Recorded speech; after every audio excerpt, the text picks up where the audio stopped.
SIR ബന്ധപ്പെട്ട് notice വിതരണം ചെയ്യലും ഹിയറിംഗുമാണ് ഇപ്പോൾ നടന്നുകൊണ്ടിരിക്കുന്നത്. ഇതിനു മുമ്പ് എന്യൂമറേഷൻ ഫോം വിതരണം ചെയ്ത് ഡിജിറ്റൈസേഷൻ പട്ടാമ്പി താലൂക്കിൽ പൂർത്തീകരിച്ചിട്ടുണ്ട്. പാലക്കാട് ജില്ലയിൽ തന്നെ അല്ലെങ്കിൽ സംസ്ഥാനത്ത് തന്നെ ഏറ്റവും കുറവ് നോൺ മാപ്പിംഗ് കേസുകൾ റിപ്പോർട്ട് ചെയ്തിട്ടുള്ള താലൂക്കാണ് പട്ടാമ്പി താലൂക്ക്. പട്ടാമ്പിയിൽ ഉൾപ്പെട്ട തൃത്താല, പട്ടാമ്പി അസംബ്ലി മണ്ഡലങ്ങൾ. തൃത്താലയിൽ 5665 പട്ടാമ്പിയിൽ 3937 കേസുകൾ മാത്രമാണ് മാപ്പിങ്ങിൽ ഉൾപ്പെടാതെ വന്നിട്ടുള്ളത്. ഈ കേസുകൾക്ക് മാത്രമാണ് നമ്മൾ ഹിയറിംഗ് നടത്താൻ പോകുന്നത്.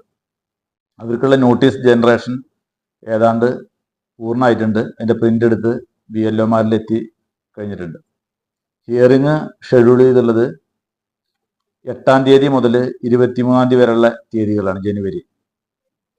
ഹിയറിങ്ങിന് വേണ്ടി BLOമാർ വീടുകളിലെത്തി നോട്ടീസ് കൈമാറുന്നത് ഫോട്ടോ എടുത്ത് അപ്ലോഡ് ചെയ്യാൻ വേണ്ടി ആവശ്യപ്പെട്ടിട്ടുണ്ട്.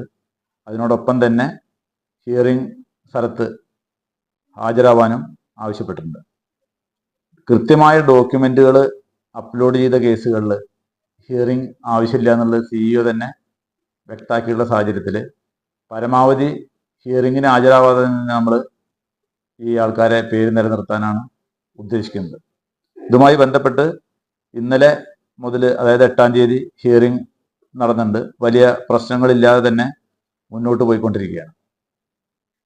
അതിനോടൊപ്പം തന്നെ ഡ്രാഫ്റ്റ് റോളിൽ ഉൾപ്പെടാത്ത, അതായത് നിലവിൽ 2025 പട്ടികയിൽ വോട്ടറായിട്ട് ഉൾപ്പെടാത്ത വ്യക്തികൾക്ക് ഇപ്പോൾ ഫോം നമ്പർ 6 കൊടുത്തിട്ട് അല്ലെങ്കിൽ 6A കൊടുത്തിട്ട്, വിദേശ വോട്ടർമാരാണെങ്കിൽ 6 ആണ്, പ്രവാസി വോട്ടർമാർക്ക് 6A കൊടുത്ത് പേര് ചേർക്കാനും, അതുപോലെ ഫോം നമ്പർ 8 കൊടുത്തിട്ട് ഷിഫ്റ്റ് ചെയ്യാനും, വോട്ടർ പട്ടികയിലുള്ള തെറ്റായ വിവരങ്ങൾ തിരുത്തുവാനുള്ള അവസരം കൂടി നിലനിൽക്കുന്നുണ്ട്. അതുമായി ബന്ധപ്പെട്ട് എല്ലാ മേഖലകളിൽ നിന്നും ഒരുപാട് അപേക്ഷകൾ ഇതിനകം തന്നെ ER1 ലോഗിനിൽ വന്നു ചേർന്നിട്ടുണ്ട്. ഇപ്പോഴും SIRമായി ബന്ധപ്പെട്ട് ഒരുപാട് ആശങ്കകൾ ജനങ്ങളുടെ ഭാഗത്തുനിന്ന് ഉയർന്നു വരുന്നുണ്ട്. പലരും നേരിട്ട് ഫോൺ വഴിയും നേരിട്ടെത്തിയും സംശയങ്ങൾ ഉന്നയിക്കുന്നുണ്ട്. ഇതുമായി ബന്ധപ്പെട്ട് നമ്മൾ താലൂക്ക് ഓഫീസിൽ ഹെൽപ്പ് ഡെസ്ക് ആരംഭിച്ചിട്ടുണ്ട്. നല്ല രീതിയിൽ തന്നെ നമുക്കത് കൈകാര്യം ചെയ്യാൻ പറ്റുന്നുണ്ട്.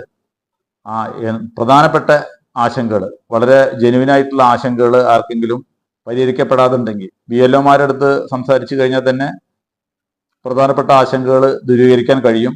അതിനോടൊപ്പം തന്നെ വില്ലേജ് ഓഫീസർമാരായിട്ട് ബന്ധപ്പെട്ട് കഴിഞ്ഞാൽ അവിടെയും പരിഹരിക്കാം. ഇനി അതല്ല, നേരിട്ട് താലൂക്കിലെ ഹെൽപ്പ് ഡെസ്കിൽ എത്തിക്കഴിഞ്ഞാൽ അവിടെയും പരിഹരിക്കാം. ഇതുപോലെ തന്നെ നമ്മൾ വില്ലേജ് ഓഫീസുകളിലും ഹെൽപ്പ് ഡെസ്ക് ആരംഭിക്കാൻ വേണ്ടിയുള്ള നിർദ്ദേശം കൊടുത്തിട്ടുണ്ട്.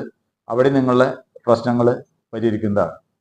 അതുപോലെ തന്നെ ഫോം നമ്പർ 6 അല്ലെങ്കിൽ നേരത്തെ പറഞ്ഞ പോലെ 8, 7, 6A അത്തരം ഫോമുകൾ നമ്മൾ അപേക്ഷ കൊടുക്കാൻ വേണ്ടിയുള്ളതാണ്, ക്ലെയിംസ് ആൻഡ് ഒബ്ജക്ഷൻ. അതിൽ വേണ്ടി എന്തെങ്കിലും ബുദ്ധിമുട്ടുകൾ വരികയാണെങ്കിൽ അത്തരം കേസുകളും നമുക്ക് ഇവിടുന്ന് പരിഹരിക്കാൻ പറ്റും. അത്തരം കേസുകളിലെ ആ വ്യക്തികൾ നേരിട്ടെത്തി ഹെൽപ്പ് ഡെസ്കിൻ്റെ സഹായം ഉപയോഗിച്ചിട്ട് അവരുടെ പ്രശ്നങ്ങൾ പരിഹരിക്കുകയും ചെയ്യാം. ഇത്രയാണ് ഇത് സംബന്ധിച്ച് പറയാം.